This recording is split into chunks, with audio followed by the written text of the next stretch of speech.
Good afternoon. My name is Roger Zaire, and today I'm super stoked and excited because I decided to do something a little bit different with this assignment. So, as I was learning about culture, I've been through a lot of different courses that talked about culture, but I really decided to kind of dive in. I kind of came to the realization that building and sustaining an exceptional culture requires intentional action. And as I kind of came to that conclusion, I decided that I was going to do this differently.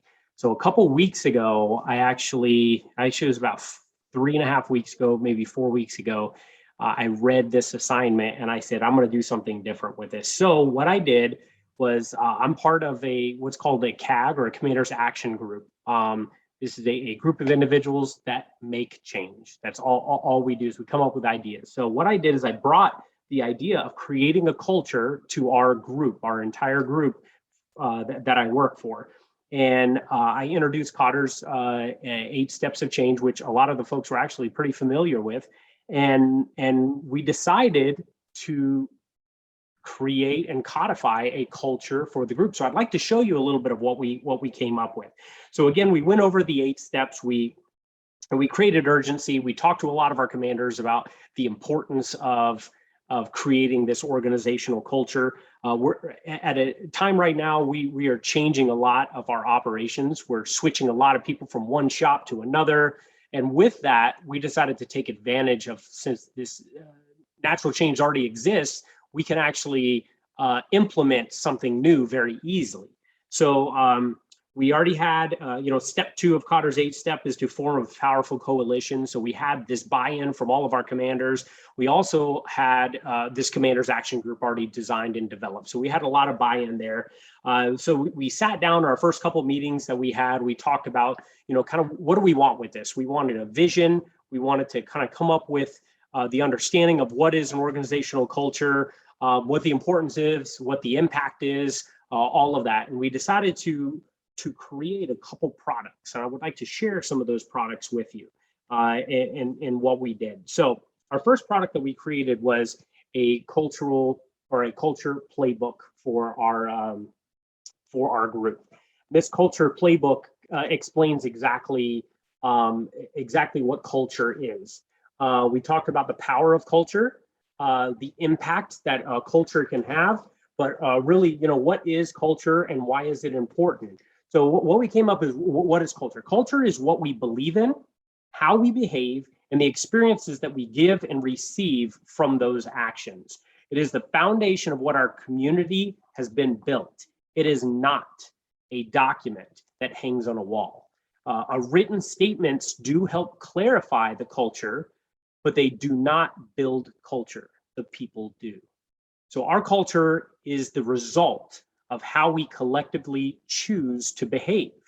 So we sat down and we had a lot of questions, a lot of things about, how our discussions on how should we behave in our culture.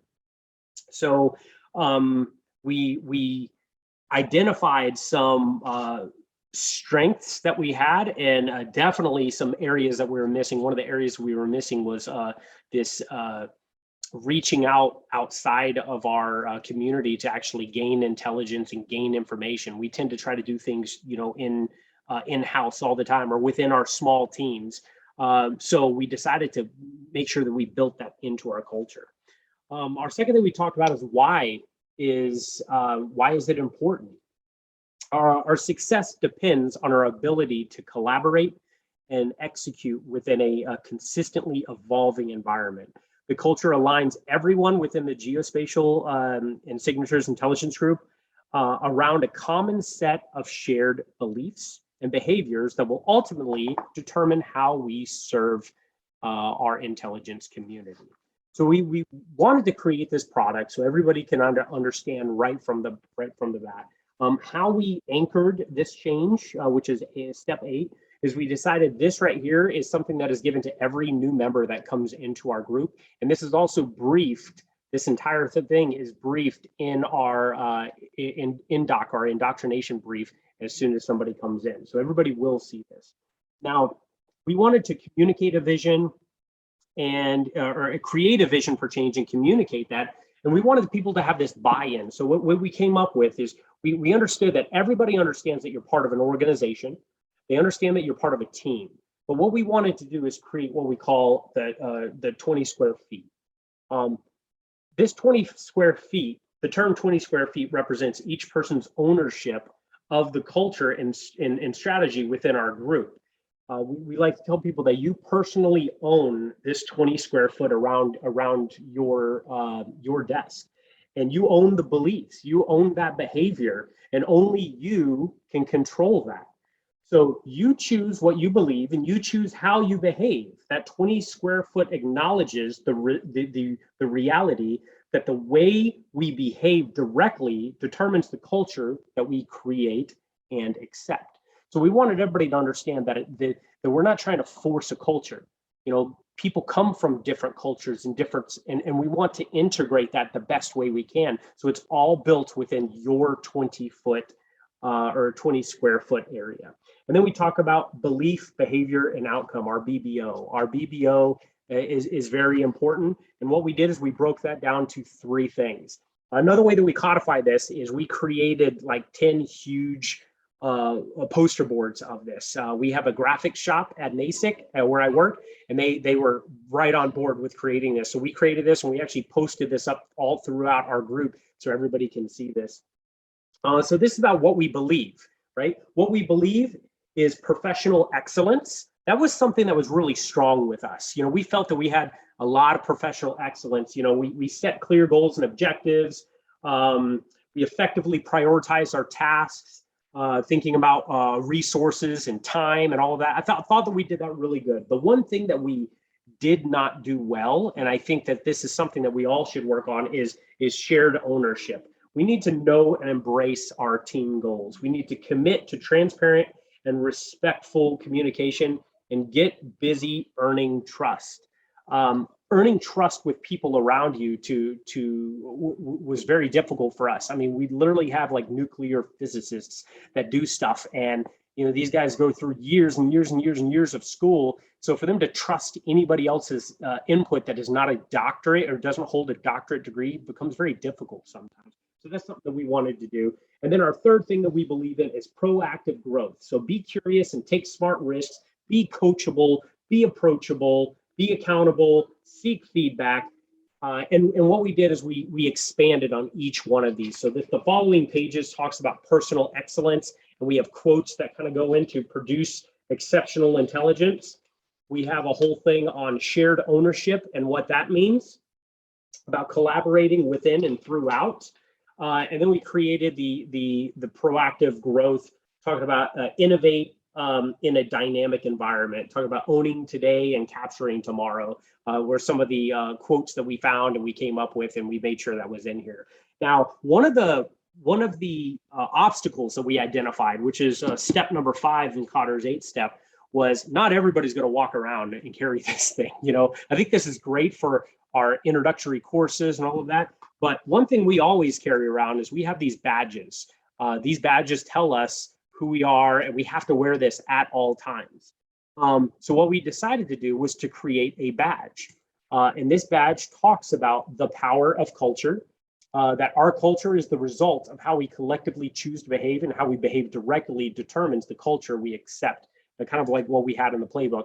And then on the back, we wanted to remind everybody the 3 things that we believe in is professional excellence, shared ownership, and proactive growth.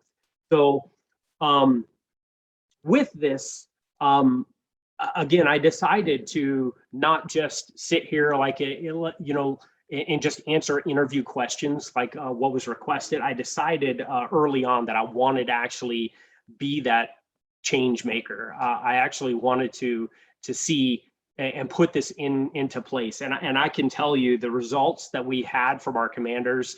You know, my team actually got coined, which is a big thing for a commander to give his commander coin, due to the efforts and everything that was that we've put into this. I feel that everyone in our organization is pretty excited about seeing this. Everybody talks about culture, and you know, for the 20 years I've been in the Air Force, we've talked about culture a lot. but I've never seen it actually put into action. So taking what I've learned from this and the Kotter's 8-step and learning and making myself ask, what are the missing areas? What are the strong areas that we have? And forcing our group to question that and whiteboard it and use CPI or continuous process improvement processes to identify, what would we like our culture to be, and actually put it into action, get with our graphics team to create products that are going to be effective. I'm just excited to see months and years from now what change this will actually have in our culture. We've seen some initial changes, but is this going to have a lasting effect? Based upon research and all of that I've read, I think it will. So again, super excited about doing this